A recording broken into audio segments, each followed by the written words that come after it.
नमस्कार। आज हम जिस विषय पर चर्चा करने वाले हैं वो है क्रोध पर नियंत्रण कैसे करें। तो एक बार की बात है कि एक पति पत्नी थे जिनका बहुत ज़्यादा झगड़ा होता था। हर छोटी छोटी बात पर घर में लड़ाई होती थी और अशांति का माहौल बन जाता था और इससे सभी लोग बहुत ज़्यादा परेशान थे। तो वे इस चीज से छुटकारा पाना चाहते थे। वे चाहते थे कि उनका जीवन शांति पूर्ण हो। तो इसके लिए उन्होंने निश्चित किया और वे लोग एक मनोचिकित्सक के पास गए और उनसे सलाह ली कि हम अपने जीवन में शांति कैसे लाएं, कैसे इस झगड़े वाली परिस्थिति से बाहर निकले और कैसे सुखपूर्वक रहें। तो उस मनोचिकित्सक ने उनको एक एक दवाई की बोतल दी और उसमें जो दवाई थी उसने कहा कि जब भी आपका झगड़ा होने वाला हो उससे तुरंत पहले आपको इस बोतल में से कुछ बूंद दवाई की जल में मिलानी है और उसको पी लेना है और अगले 1 महीने के बाद मुझे आपको फिर से बताना है कि कैसा इसका प्रभाव रहा। तो वो लेकर गए दवाई और 1 महीने के बाद जब वो वापस आए तो बड़ा आश्चर्य हुआ उन्हें कि उनके झगड़े बहुत कम हो गए थे।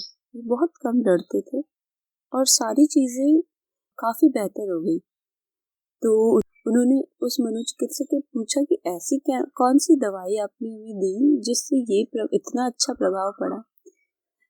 तो उन्होंने जो मनोचिकित्सक थे उन्होंने उत्तर दिया कि मैंने आपको कोई दवाई नहीं दी, उसमें सिर्फ पानी था जो आपने अपने आप को दिया, वो था समय।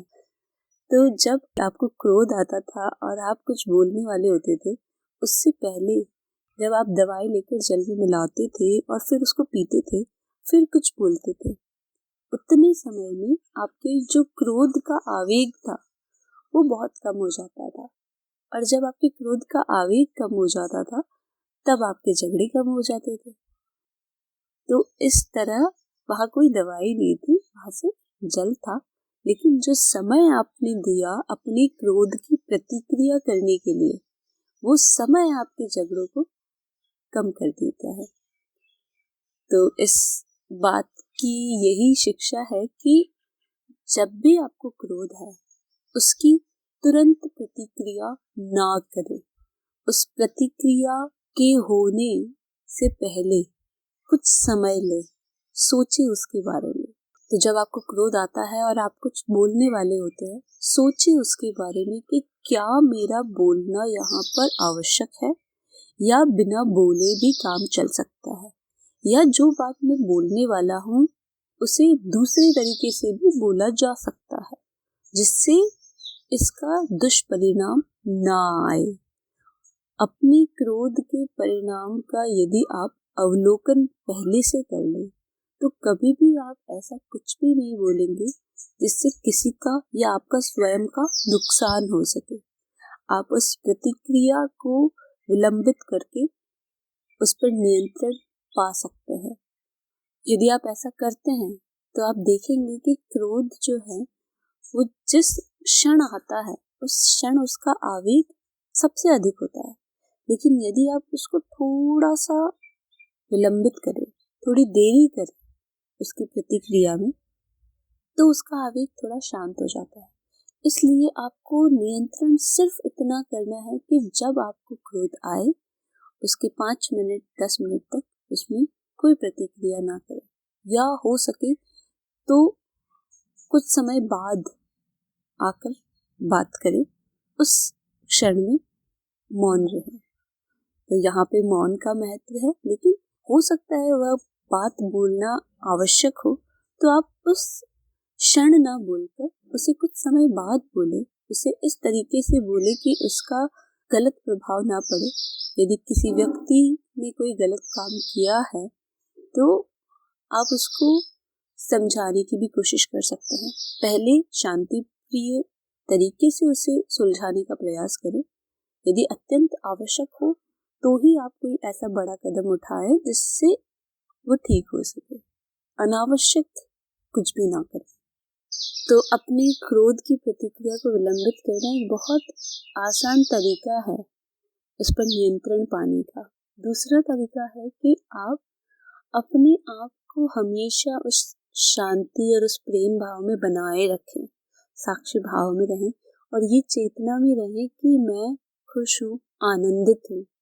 ऐसा करने का क्या फायदा होगा? तो उसका एक उदाहरण मैं आपको देती हूँ कि मान लीजिए एक दिन आपको बहुत अच्छा कुछ अनुभव हुआ है, आपके आसपास के लोग आपसे बहुत अच्छे से व्यवहार कर रहे हैं और आप बहुत खुश हैं किसी कारण से। उसी दिन आप बाहर निकलते हैं और आपकी गाड़ी को कोई थोड़ी टक्कर मार देता है, तो जो आपकी प्रतिक्रिया होगी उस क्षण, वो आप सोचेंगे कि कोई बात नहीं, चलो चलेगा, इतना बुरा नहीं है।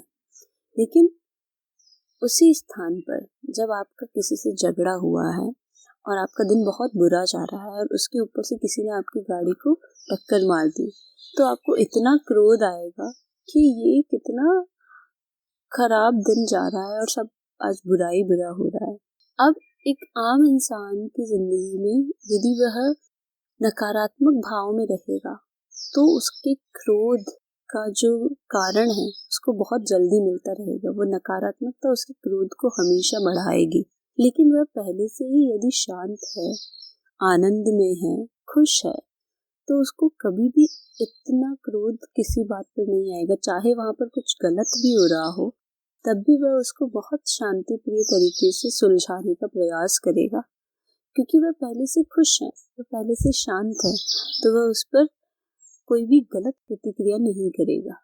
तो ये आप अपने स्वभाव में परिवर्तन ला सकते हैं कि हर पल अपने जीवन को सकारात्मकता की तरफ ले जाएं, वहां पर खुश रहने का प्रयास करें, नकारात्मक चीजों को कम करने का प्रयास करें, आनंद में रहें, खुश रहें, साक्षी भाव में रहें।